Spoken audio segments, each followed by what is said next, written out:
I'm Tom Costello of Brattleboro, and I'm privileged to be the chair of the executive committee at the American Legion here in Brattleboro, Post 5.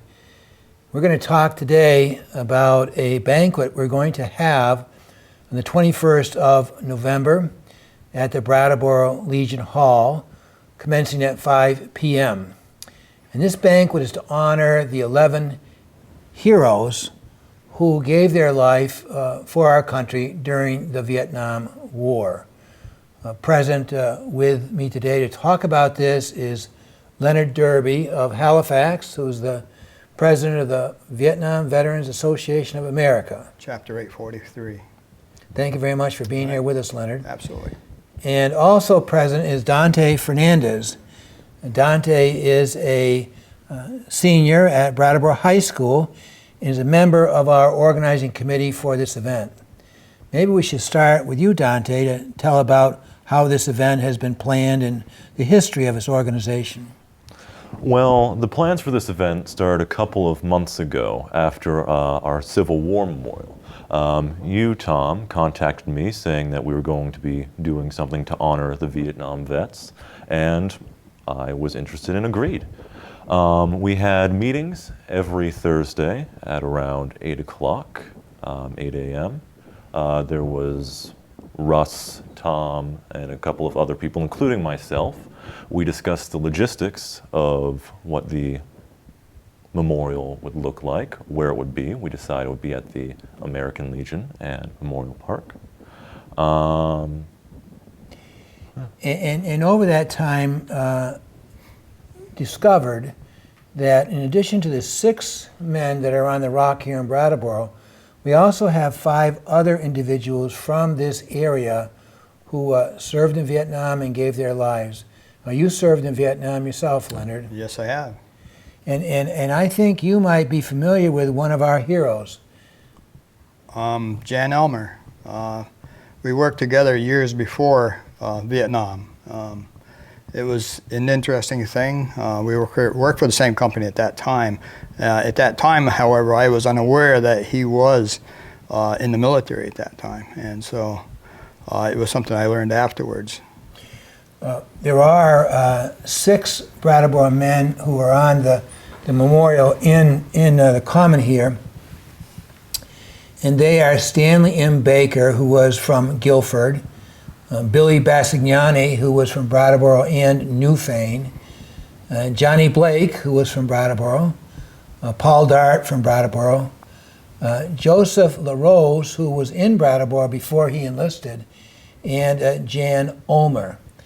Now, in addition to these 6, we've also discovered 5 others, and they are Ernie Sandville, who is from Hinsdale, Fred Frappier from Saxon's River, Tim Delano from Hinsdale, Billy O'Neill from Chesterfield, Howard Walker Kaiser, or Walker Kaiser as they called him then, from Chesterfield, and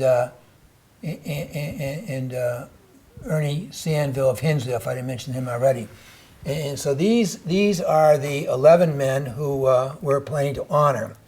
And what we've decided to do is to have a high school student be responsible for each one of these men. And can you tell us what the high school students are doing, Dante? The high school students each are assigned or choose one of the fallen heroes to represent at the memorial via a PowerPoint. It is their job to contact the closest kin or family members of the fallen hero and ask them a set of questions, which will be talked about during the memorial. It is imperative that we have the support of our youngsters to allow those of the last generation to know that we have not forgotten the great sacrifice that they have made to secure our peace, unity, and prosperity today. You're very interested and active, Leonard, in recognition of Vietnam heroes, and can you speak a little bit about the war itself and how it impacts us here in this area? Well, I think as far as Vietnam goes, this area accepted the Vietnam vet more so than other parts of the country. It was an experience that one never forgets. It certainly takes a chunk out of your life, but you realize that you're doing this for your country. However, there are a lot of drawbacks with the Vietnam War and how the Vietnam vet was accepted when they came back from Vietnam. This left a very bad taste in a lot of veterans' mouths, and a lot of them they refuse to talk about it even today. You know, we at the Brattleboro Legion have been engaged in many things, and one of them is to recognize veterans who have served our country. And last fall we had a dinner to recognize those veterans who had served 50 years ago. And it's a wonderful recognition of area men and women who came to a dinner. We had a great program and a great talk and a great opportunity for the community to express their gratitude. And then this spring we had a recognition of the Civil War KIs. Can you talk a little bit about that? Yes, there were 7 high schoolers who each read off the names of some of the fallen, and I'd say that we did a fairly good job about it. It was very respectful, and I felt personally honored to be a part of it, remembering those who died, as I said, to secure what we have today. We learned that there were a number, 47 area men who traveled to the South and died. And at the recognition at the monument, Dante and his brothers and sisters at the high school recognized each one of them individually. And this is kind of a child of that, to again recognize these individuals. And the program will be a result in significant measure of Dante and others going on talking to the survivors. So for example, many in our community are familiar with Basket. Basket is Marianne Bassignani, who was lovely as the day is long. And she worked for Tim O'Connor in his law office and then ran her own bookstore downtown. Basket lives down in Massachusetts. She has 2 children. And she's the widow of Billy Bassignani, who was a helicopter pilot in Vietnam. One child born before Billy died, and he died on August 18th, 1969. And one born after his father died. And she also has 3 grandchildren. She'll be here, and she'll be here with her children and grandchildren. And is very grateful for an opportunity to come home, bring her children and grandchildren home, and show them about what a special person Billy Bassignani was. 4 of these young men are graduates of St. Michael's High School here in town, and 2 of them were corpsmen. So it's an indication of their commitment to caring for soldiers and sailors and Marines, for them to have gone over and to given their lives. Each has an interesting story. Many of these stories are very special to Brattleboro. Jan Ulmer's story is particularly poignant for Brattleboro. Jan grew up back here on Upper Forest Street, Right. and he was a tough kid in town, a ski jumper, hard worker, and he graduated from Brattleboro High School in 1961. He worked in town, and then when the war came, he went and served and was a Green Beret, and he died in Vietnam. Well, we contacted his nephew, Gordon Ulmer, who was named after Jan's brother, and shortly thereafter I got a call from Zachary Ulmer. And Zachary is a sophomore at the University of Connecticut. And Zachary is a member of the ROTC unit there at UConn, and his unit is going to come to the dinner and is going to present the colors. And he's so excited. He knows a great deal about his great uncle, but doesn't know much about Brattleboro. So it's a chance for Brattleboro to embrace this family and this individual. Johnny Blake is another special story. John is one of three young men. John died in the Da Nang area on March 21st, 1970. At that time, his brother was in the Vietnam theater also. And his brother was brought to the Da Nang hospital and was with John when he died. His brother subsequently passed away. However, another brother, Bobby, is living in Montpelier. Bobby is very excited to come to Brattleboro and to bring things that were important to Johnny to share with those who will be there. There's been a suggestion, Dante, of having a table with 11 empty places. Yes. The 11 empty places are representative of the 11 fallen heroes. We were thinking about putting something representative of each one of them, like let's say if they had a favorite color, a napkin or cloth of that color, or maybe a precious family item at their spot. It would provide a solemn centerpiece for this very solemn occasion. We're going to have I was going to say a young man, he'll always be a young man to me, come from Seattle, Washington to be our Toastmaster. And he's a retired 3-star Navy admiral, and his last position was the commanding officer of the 3rd Fleet. And that was the job that Admiral Bull Halsey had, who was very significant in the Battle of Midway and throughout the Second World War. And this gentleman's name is Barry Costello, and he's traveling here on his own nickel to be the Toastmaster, to run the banquet and to coordinate the activities to honor each one of these people. Also, we have a speaker, do we not?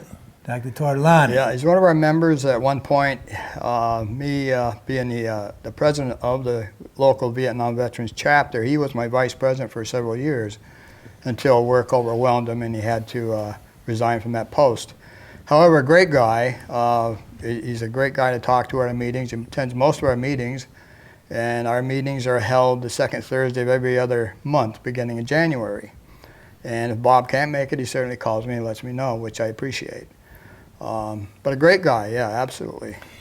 And Bob is experienced. Are you familiar with his combat experience in Vietnam, Dante? I have heard anecdotes about it.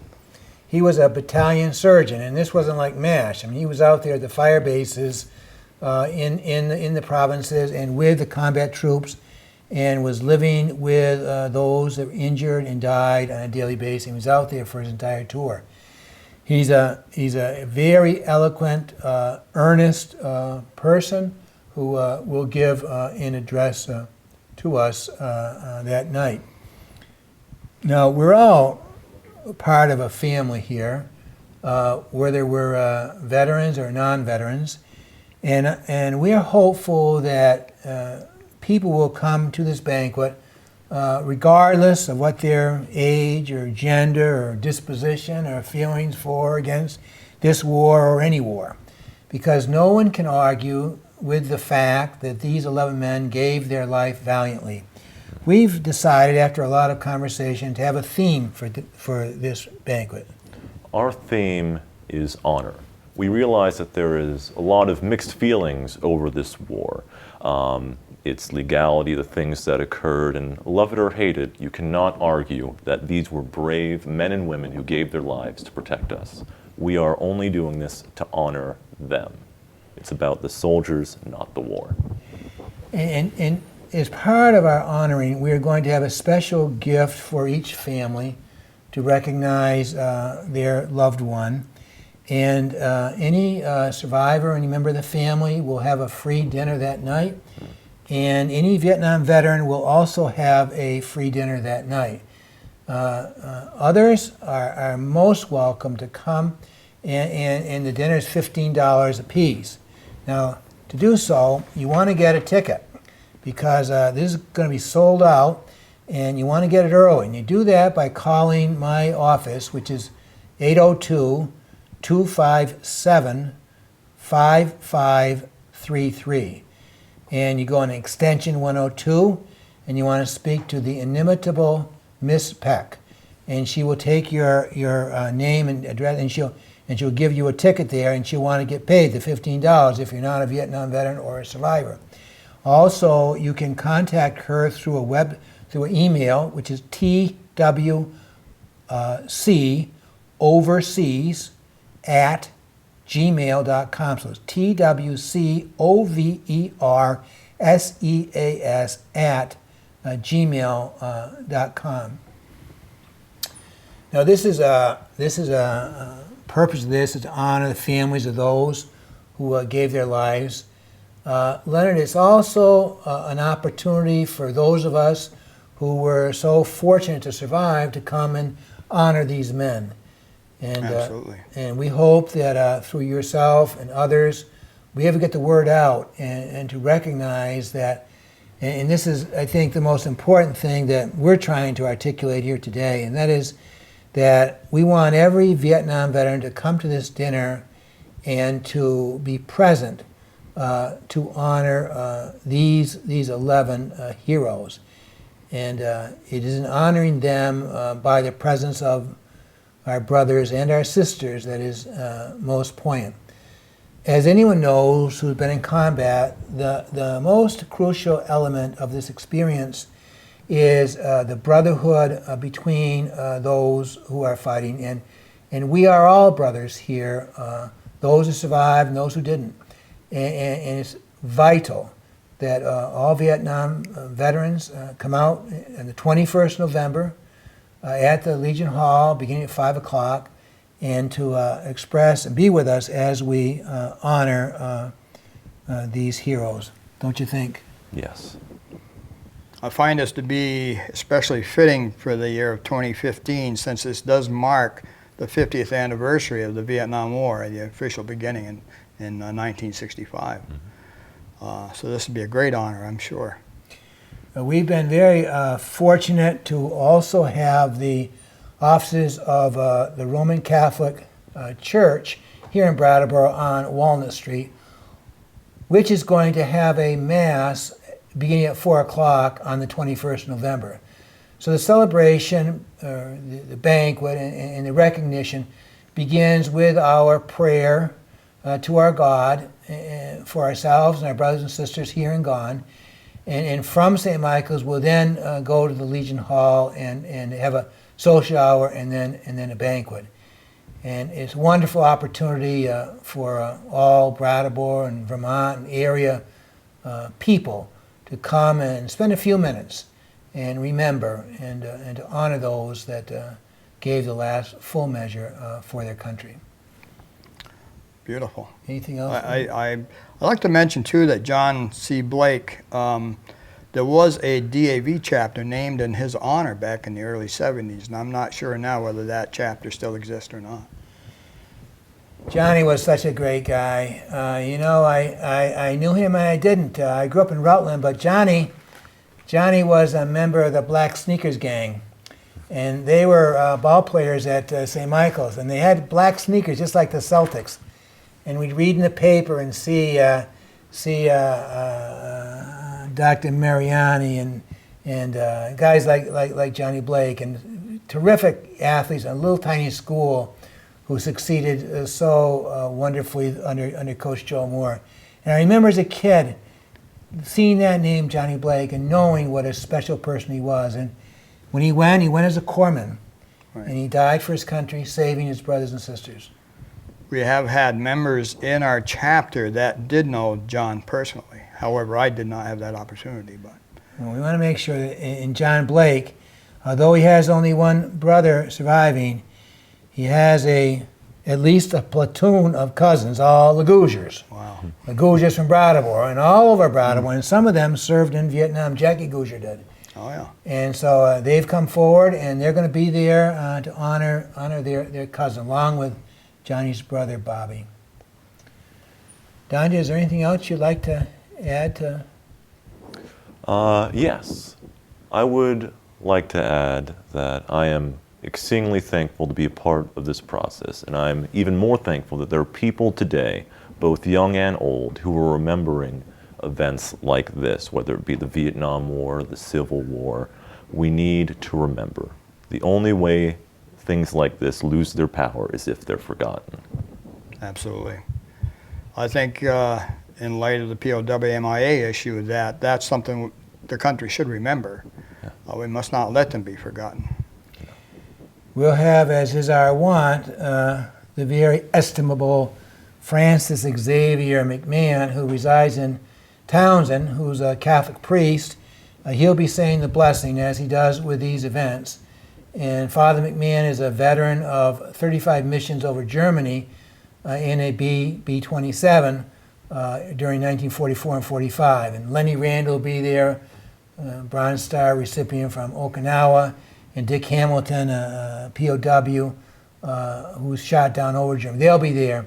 And their experience and their pride will stretch through the Korean War veterans, to the Vietnam veterans, to the Gulf War veterans, to the Afghan veterans, and to the many men and women who have stepped up for their country. And this is a moment for us to thank them all and to, beyond them, count our blessings of justice and liberty for all.